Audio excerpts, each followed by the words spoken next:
floodgates of corruption. Nakaw. Oo eh. At saka parang floodgates din ito ng mga impormasyong talagang lumabas kanina. Actually, Yun ang kanina, maganda dun. Parang nalulunod ako sa numero eh. Oo. At yung mga numero, which is all expected pag Ping Lacson ang nagde-deliver. May resibo. Resibo May at saka datos. numbers po. Expected po sa ganyan. So, in-expect ko na malulunod tayo sa numero.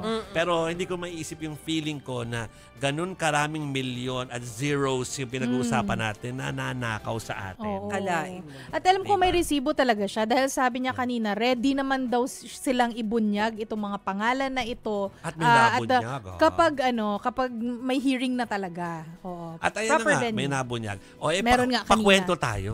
Oo. Kay Mary Mon Reyes. Nandun siya, no? At alam ko, mamaya may tatanong ko sa kanya kasi may dumalo dun eh. Pero mamaya na. Pero yun muna ang kabuuan ng privilege speech ni Senator Panfilo Lacson na ibibigay sa atin hindi naman kabuuan, yung buod nun.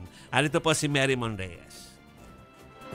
Magandang gabi sa inyo. Ang nasabi nga ni Senator Panfilo Lacson, bukod daw doon sa flood control projects, kailangan din daw ng grid control dito sa Pilipinas. Kasi sa kanyang privilege speech kanina, ibinunyag niya na doon daw sa funding ng flood control, 40% lang daw napupunta sa implementation nito. 8 to 10% napupunta raw sa opisyal ng DPWH, swerte pa raw kung mayroon na, kung pupayag daw ang district engineer na 6% lang daw ang sa kanila.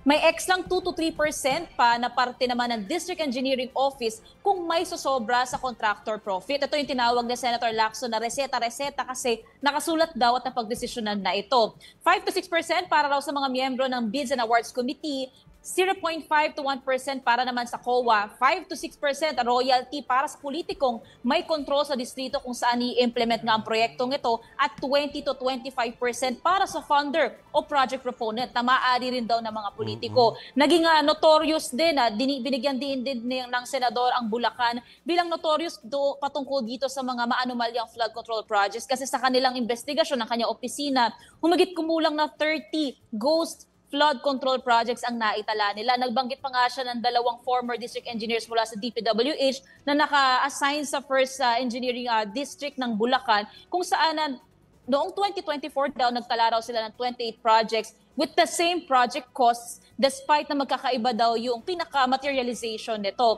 Na pagbalita rin kanina na may isa raw dito sa mga engineer na gumastos o umubos ng daang milyong piso sa casino. Kasabay din dyan, meron ding nasabi na bukod sa ghost flood control projects, tila meron ding ghost contractors. Nabanggit dito ang Darcy and Anna Builders and Trading kung saan sangkot sila sa ilang mga proyekto na pare-parehong worth 77.19 million pesos. Pero nung pinuntahan nila sa iba't ibang bahagi ng Bulacan, wala naman daw. Hindi ito nag-materialize. Nung pinuntahan nila yung pinaka-establishment nitong Darcy Builders sa Rizal, naging gym na lang daw ito at isang e-payment store. Nabanggit din ng Wawaw Builders na kabilang din dito dahil yung ilang mga proyekto nito pagdating sa mga river basin, bagaman nakalagay daw doon din na completed, wala naman daw talaga. Ibang builders daw ang naabutan nila sa isang location nitong supposed river basin na project at mas mataas pa yung naging halaga around 90 billion pesos.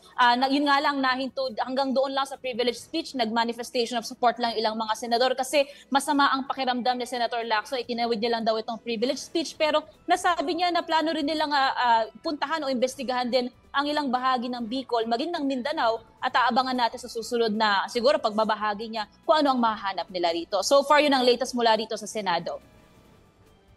Ko na totoo kapag kung na-cover niya na si Senator Lacson, alam mo na matamlay sa kanina. For a bombastic privilege speech. Mukha siyang matamlay. So talagang totoo pala na siya ay kaya pala hindi siya sumasagot sa mga tawag ng TV programs 2 days na kasi nga masama ang pakiramdam. Pero tinuloy. At alam ko, Mary Mon, nakakasama naman talaga ng pakiramdam kapag kaganyan yung naalalaan mo dun sa mga nare-research at iniimbestigan mo, di ba? Totoo. So actually, sa Tuesday daw yung part 2 May part 2 Pwede na silang magtanong sa kanya. Pwede na. Kaya na niyang sagutin yung mga bagay-bagay.